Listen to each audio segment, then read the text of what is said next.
Hello guys, good morning. Ito po yung batang pinakamayaman sa mundo.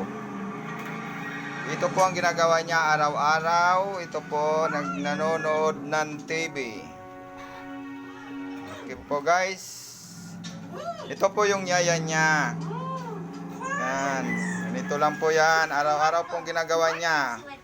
Manonood ng TV, pagising sa umaga, kumain, pagkatapos kumain, nanonood ng TV. Ito po guys, ito po yung mga alalay niya. Ito po yung bodyguard niya.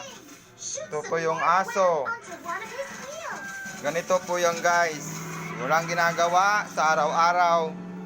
Matalino po yung guys. Matalinong bata yan. Si Don.